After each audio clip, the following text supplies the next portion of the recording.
I want to welcome bodybuilding legend, Mr. Universe, Mr. Everything, Mr. Boyer Coe. Boyer, welcome to the show this morning. How are you doing? Fine. Thank you for having me, Daniel. Awesome, Boyer. You're looking great these days. And so, Boyer, what have you been up to? A few years ago, I got into the classic car insurance business, which was basically started by my brother-in-law. And unfortunately, he passed away, so I kept it going for my sister as well. And then I'm also heavily involved. For years, we involved in commercial gym equipment, Body Masters. Okay. And that ran its course, unfortunately. And and now I'm happy to say I'm in business with one of my rivals at that time, Mark Nally with Flex Equipment, and he has always proved to be the most innovative engineer in commercial exercise equipment. But recently, we've moved over to consumer, and we have a number of products that we've patented, and we're in the process of licensing to different other companies. Unfortunately, you can't manufacture anything in the United States anymore. Everything has gone to China. That's why it's driven so many companies out of business. So basically, that's the two things I'm involved in today. How about, the pandemic has really messed with the global supply chain, the schedule. How has that affected your Well, business? tremendously it's affected me. It's really affected my classic car insurance business. We insure exotic and antique cars and a lot of exotic cars as well. Well, the way you depend on attracting new customers is going to different car shows. For the last year, that has been nothing because they Mm. were against people gathering together for fear of it spreading the COVID. So that really took a dive.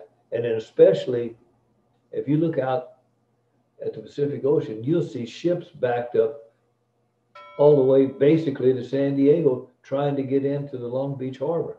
That has created just it's a supply chain has messed everything up.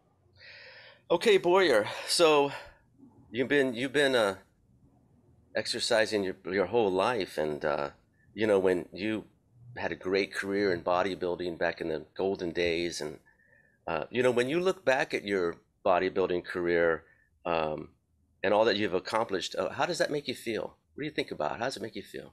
The most important thing that that I enjoy the most and still enjoy the most is all the wonderful friendships that I was able to make.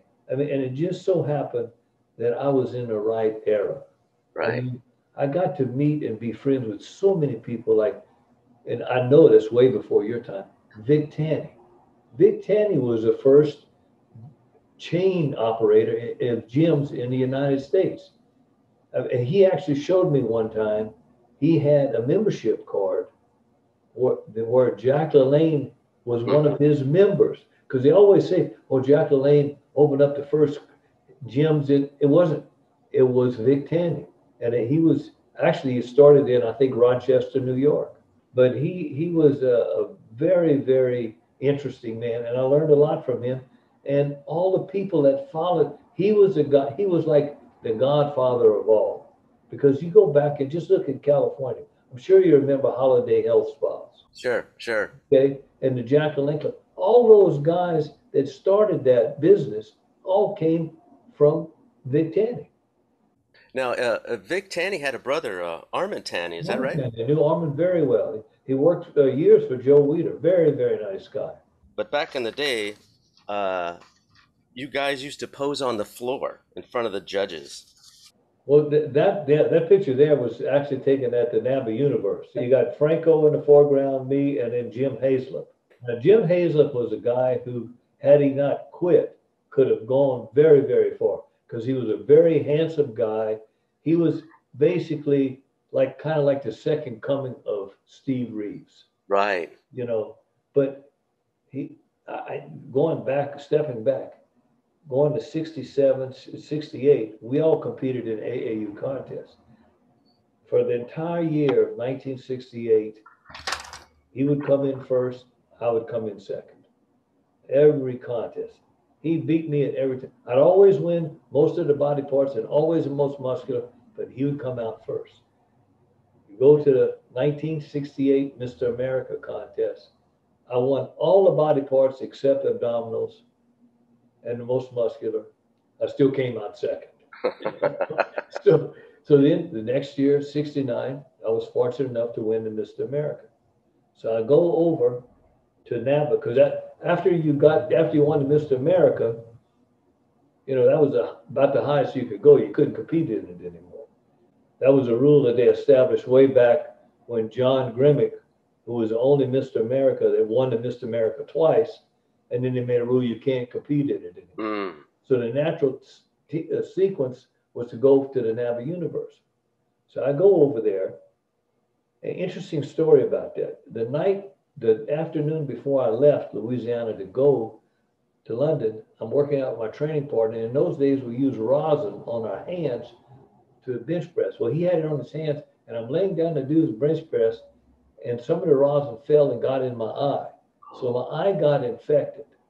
So by the time I got to London, it was swollen shut. I'm thinking, oh my God, how am I going to get on stage with my eye swollen shut? So the first time that I've ever been overseas, go to England. So the only thing I can think of is I got to go to a hospital. So I go to the hospital. The doctor cleans my eye out, feels better, but he puts a patch on my eye, like a pirate. I'm thinking, oh God, now I got to go on stage, and they're gonna think I'm nuts. Here's got one patch on my. I can only see out of one eye. So later that night, I just took the patch off and threw it away. So next morning, I didn't realize that Haislop was going to be in the contest. He shows up. And I said, Jim, boy, it's good to see you. But I said, I'm going to tell you today, I'm going to beat you. And unfortunately, I did. And he never competed after that. I mean, it's kind of just like took the wings out of his sails, you know. But he could have gone so much further in bodybuilding had he just had the desire to continue to compete. He was very good. The only year that they ever held a Mr. Olympia, I think it was the last year that Lee Haney competed. They held it at Disney World in down in Florida. And I'm walking through the crowd there we had a Body Master display booth there. And I'm walking through there and I heard a voice that I immediately recognized. And it was a guy that you probably don't remember, Warren Fredericks. I had always heard he had passed away, but there he was. So I went and talked to him for a few minutes. Really glad to see. He was a good friend of mine. Said, I'm walking away, and then another guy comes up and says, hey, boy, how you doing? And I didn't recognize him right at first. And I said, oh, good to see you. I kept going. I'm thinking, God, who is that guy? And I remembered it was Jim Haislop. So I turned around, walked back through the crowd till I could find him. We had a nice conversation. But that was, I think, the last time I ever saw Jim Haislop. But wow. He still looked really good. Of course, I know he still lives in Tampa, Florida. Right on the floor in front of the judges there. No lighting, no music. Oh, no. Actually, that was held kind of like in a ballroom, but there was nothing special. It was down on the floor, and all the contestants were just right behind you. It wasn't even a posing platform, like you said, just all level, and probably maybe 8 or 10 feet back was all the judges. So, I mean, you were right on top of one another, and so was the audience. The pre-judging for the audience was right. It couldn't have been.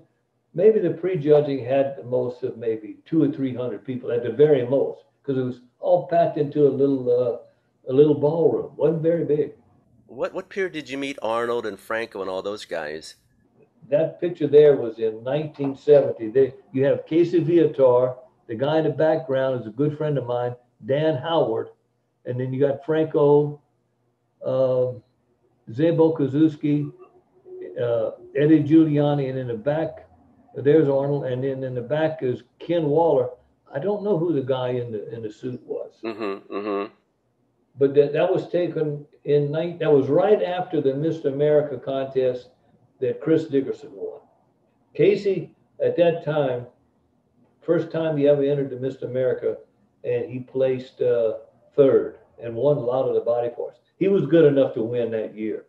I had known or I had heard of Arnold, okay, because through Muscular Development magazine. And what people don't realize, they always talk about, well, Arnold was, which is true. Joe Weider was responsible for Arnold's success because he gave him publicity. However, before Arnold came here, he really wanted to go to work. He even asked John Grimmick, would you hire me? And Grimmick turned him down. So then I guess the next step was to go to Weider. So, but the first time I actually met Arnold was in 1969. He at the time came out, the Miss America contest that year was held in Chicago.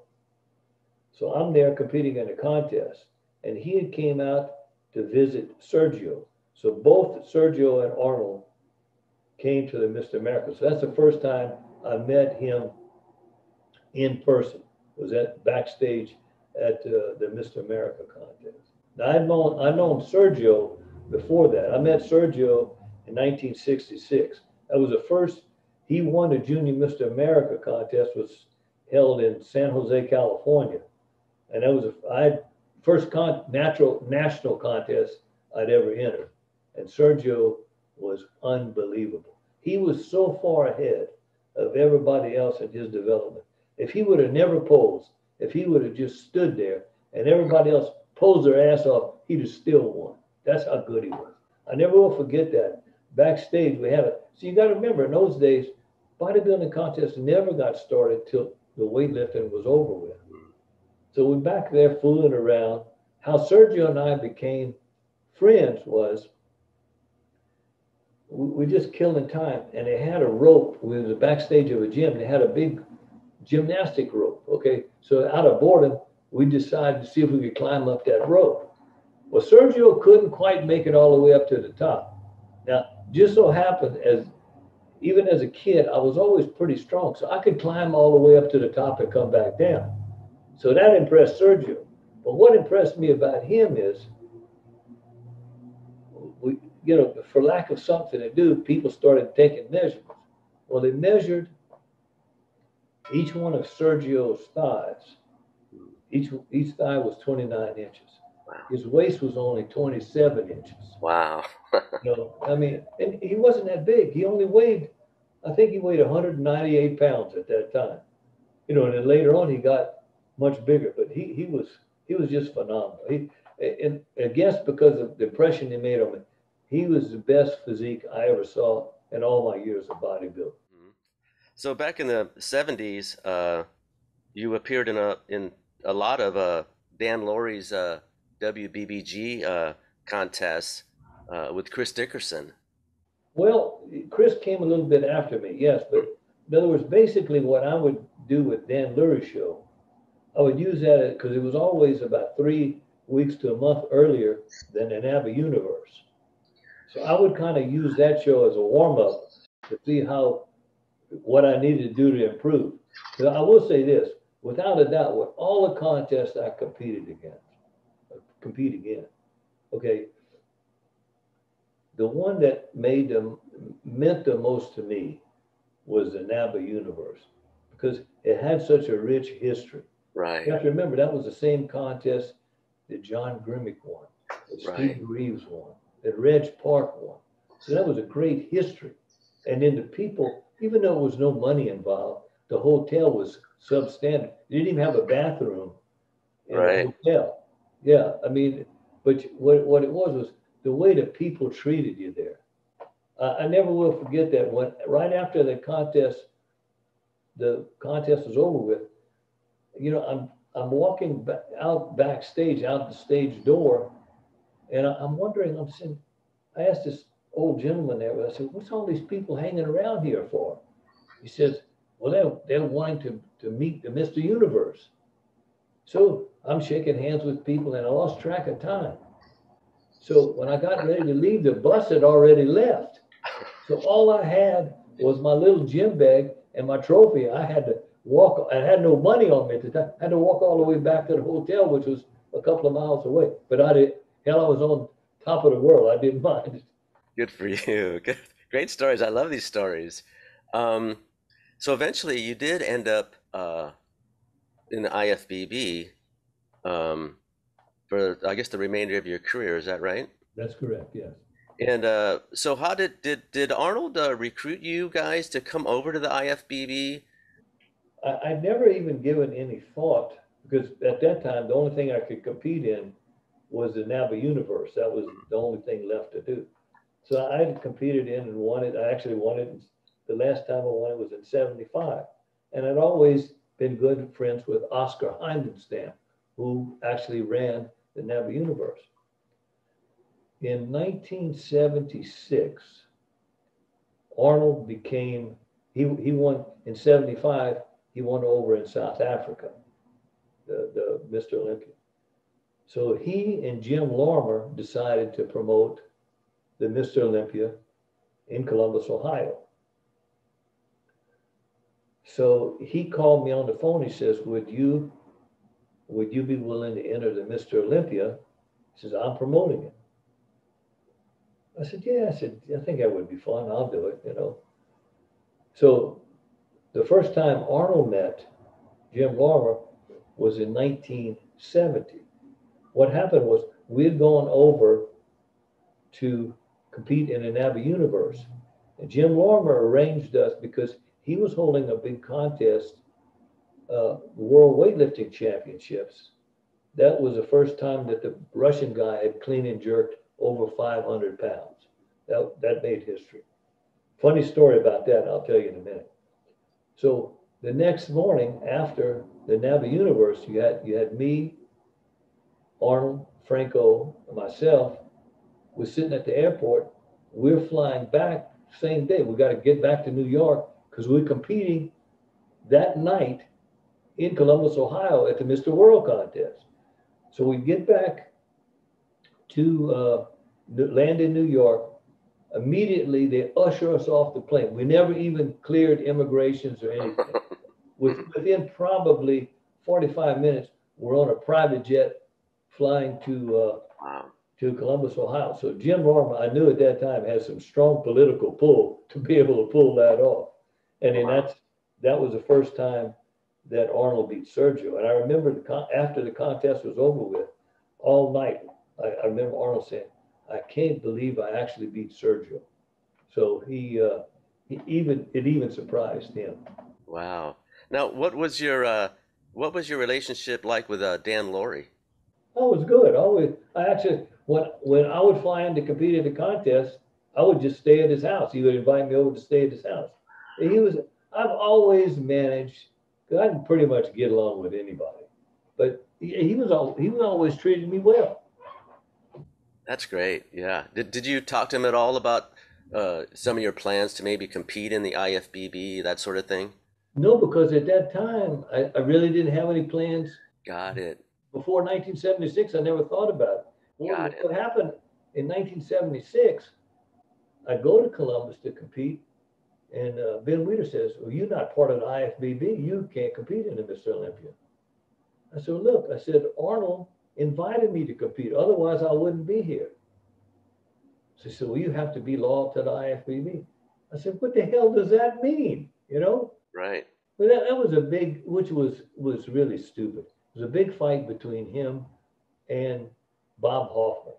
And then Hoffman didn't even like bodybuilding. You know, his was strictly just Olympic weightlifting. Right. And Right. he controlled everything. So once Ben Weider got to know me, and I guess he assumed, well, okay, Boyer's a nice guy. Right. But then I worked a lot with him. In other words, he would send me to do promotions for the Weider equipment.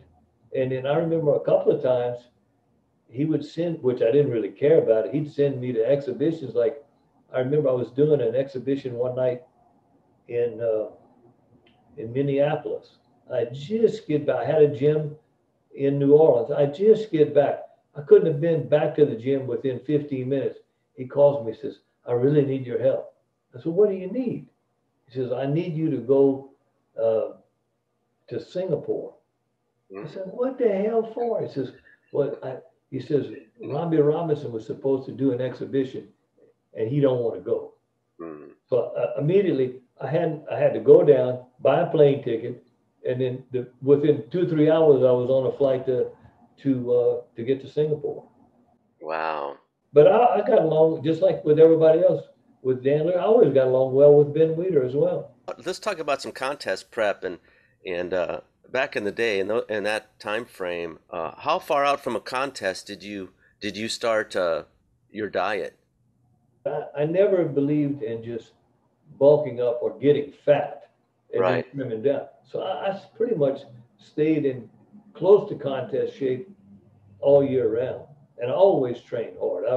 I've trained consistently for what about, I guess, 62, 63 years now. So and then I never, even as a kid, if I never lifted weights, I was kind of naturally skinny and muscular. So I never was overweight to begin with. So when you actually like started uh, bodybuilding training, uh, were you surprised at how fast you responded? Well, Daniel, it's kind of hard to say because I didn't have anything to measure myself Yeah, to against. compare it to. Yeah, you have to remember that my whole motivation, long before the contest, all I ever wanted to do was just be more than what I was. Right. So I really didn't care so much about the competition. Uh, basically, I'd have to say I used the competition as a measuring stick to see if I was improving. I never really put a great deal of emphasis on the judges. I mean, if I won, I won. If I did, so what? I didn't care. You know, the people that I relied on to say, give you a good, honest opinion were the friends of mine that I grew up with, that I worked out with. Because they would tell me, you know, hey, you're looking good. You look better than the last contest. Or they say, hey, you didn't look as good this time as the last contest. So that made me train harder. That was the people that I counted on to give a good, honest opinion of how I was progressing. And when I first started, you didn't have, it's so much difference today, but I didn't have anything to gauge myself against. Um, The only magazine at the time that I remember first seeing was Strength and Health magazine, which was very limited on bodybuilding. And then later on, I remember I eventually saw Muscle Builder magazine, which was devoted to bodybuilding. So that's where I learned. When the first gym opened up, I originally came from Lake Charles, Louisiana. I never forget, they had the Lake Charles Athletic Club. Mm. And I bet I was one of the first 10 people that joined that club. My father was fortunate enough to encourage me to join. Nice. And Nice. just so happened, once again, just like with Vic Tanny, I was always in the right spot at the right time to meet people. The very first time I ever picked up a barbell, and you probably don't know this guy, Alvin Roy was the guy that I held a barbell in. He took me through the first workout. Now, Alvin besides Vic Tanny, he had the first chain of health clubs, but just in the South. Mm. Opened up about the same time. But his really life calling, he would have been a terrific football coach. Mm. He was the first one to introduce weight training to football. And if you go back and look up Billy Cannon, who was a famous football player at LSU, see, he started him weight training back in when he was at Estruma High School in Baton Rouge. And then he convinced the coaches at LSU, why don't you let me train these boys? Mm. So they finally gave in. He trained them, and he was so much stronger than all other. They would run over him. I mean, they were winning the national championships. But what they didn't realize at the time, that was this was in the late 50s, and I was just in high school. That's when Dianabol came on the Mm. scene, Mm. first anabolic steroid. Well, Alvin Roy was friends with, and I can't remember the doctor that had worked with SIBA Pharmaceuticals. So I assume he was giving the Dianabol to the LSU football team because those guys were ungodly strong. Now, how I came to know all this stuff, there was a guy that's been a lifelong friend of mine, Ken Gilbo. He was on that football team with Billy Cannon. So when he comes back to Lake Charles, I asked him because he was the biggest guy I knew in Lake Charles. Okay, so, he kind of took me under his wing. I said, I really want to be in bodybuilding. And he looked at me, and one thing you could tell, I was very passionate. I was serious about working out. So he made out my first little routine, and then he started telling me about Dianabol, and that's how I knew about Billy Cannon. So I had a really good instructor in those days, but it was limited. I mean, I was only doing the exercises that he told me about. I mean, I can remember the big deal in those days was a bench press and squat.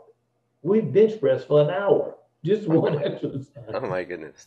But it really made me probably overdeveloped in certain areas because, I mean, even at 17, I was still in high school, and I probably weighed maybe 180 pounds. I bench pressed right at 400, a little over 400 pounds before I graduated from high school.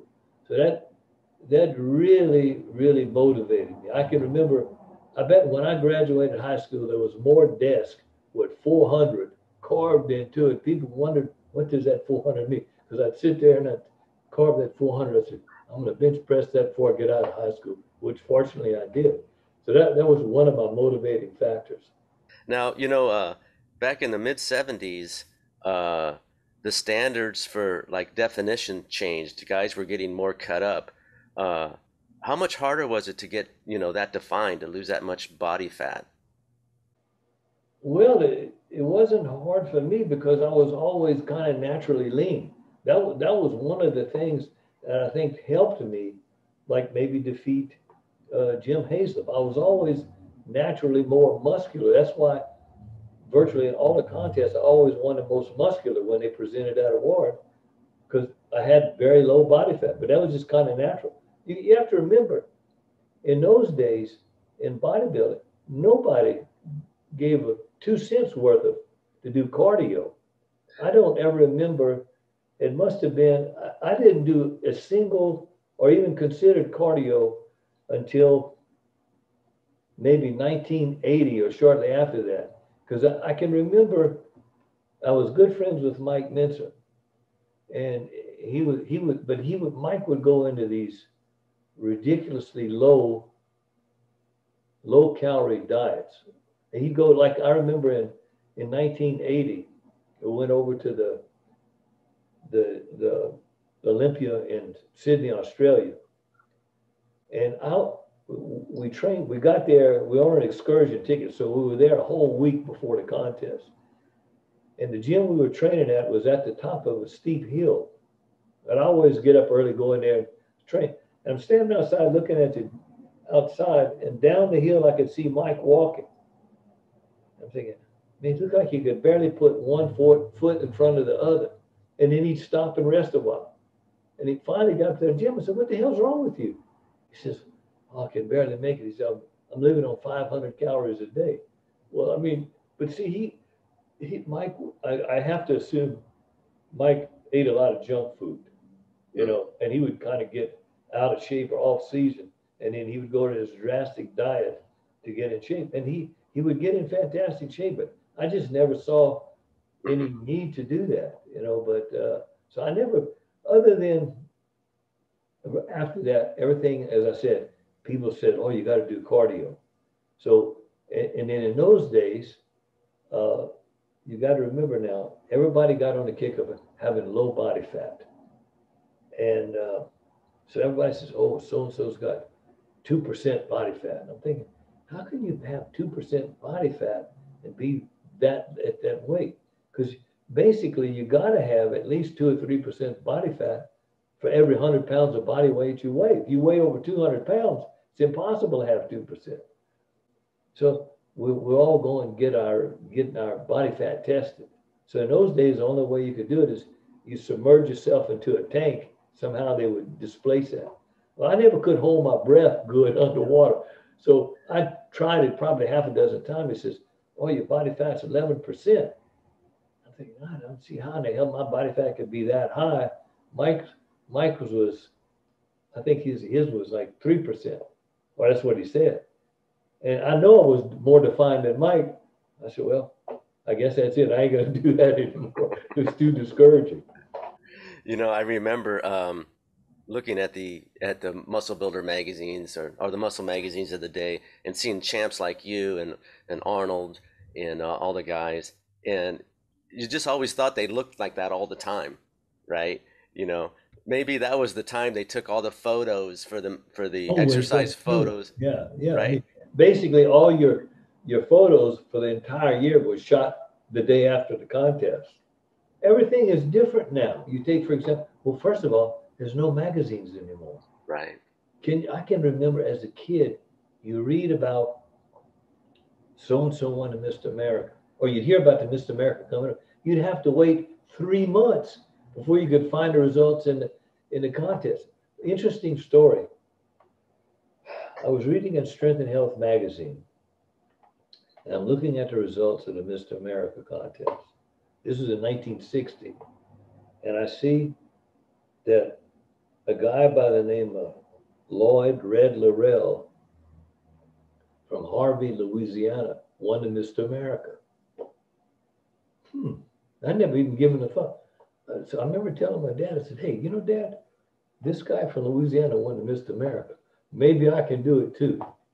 And that guy, Red Laurel, has became my mentor my entire life. Wow. I can't say enough good things about this guy. He's 85 years old. He's got 250 employees working at his gym. I would have to say he's got the best, if you want to call it a gym, in the whole world. Okay, it covers more than 20 acres. Wow. He's got, just to give you an example, well over 20,000 members. 8,000 people a day go through that gym in Lafayette, Louisiana. Wow. It's an incredible place. That's where I hope to move back to. You got to get back home. Damn right. Well, thank you for joining me today. I hope you enjoyed today's episode. Please leave a like, a comment, share, and subscribe. I would appreciate it. And until the next video, keep training and chasing the dream.